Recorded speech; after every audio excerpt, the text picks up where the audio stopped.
This video will demonstrate how to strip and wax your floor. Your first step is to gather all of your equipment.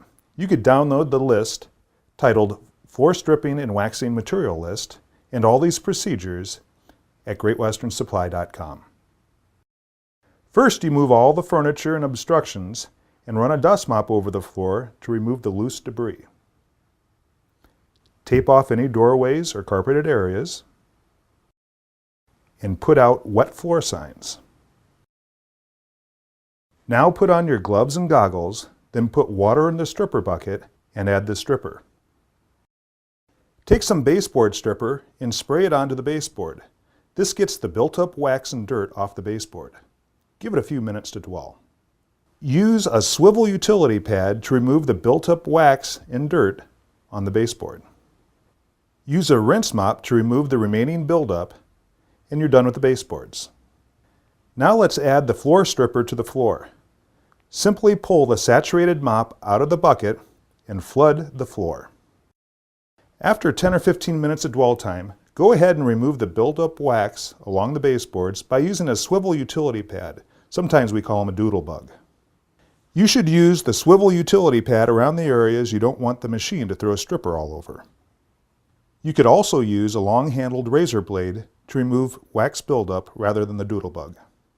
Now it's time to set up the floor machine. We're going to use floor pads, so you'll take the pad driver and put it on the floor machine. Then you use the floor pad on that. You can use a black, thick, traditional stripping pad, a 3M high productivity pad.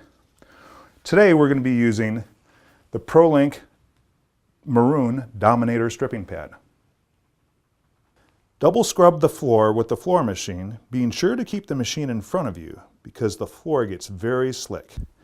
If you're not careful, you're going down. Now that you scrubbed up the floor finish, it's time to pull it up with the wet vacuum. You can use an automatic scrubber or just a regular mop for small areas. For this floor, we're using a wet vacuum. Make sure the floor is dry and then add the floor finish to the bucket.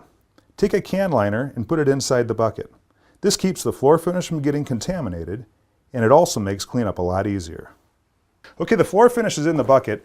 Now we can lay the finish by either using a flat mop system or a monofilament mop. The traditional blue and white candy striped floor finish mop. I personally like the old school method, the screw-in top rayon mop. I like these because they rotate. We saturate the mop full of wax and put it in the wringer. Don't wring it, just give it a little tamp. Now pull it out and you're ready to go. We start off by doing an outline of the area you intend to finish.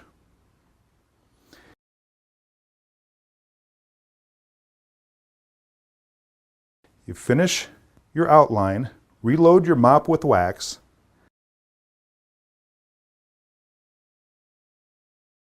and then you fill in the center with a figure-8 motion. After about 30 minutes, depending on the humidity, you're ready for the next coat. To help dry time, you can have a fan in the room to move the air, but do not point it on the floor. It's best to wait around 10 minutes after the finish has been down to start the fan. We suggest putting no more than 4, sometimes 5 coats of finish down per day.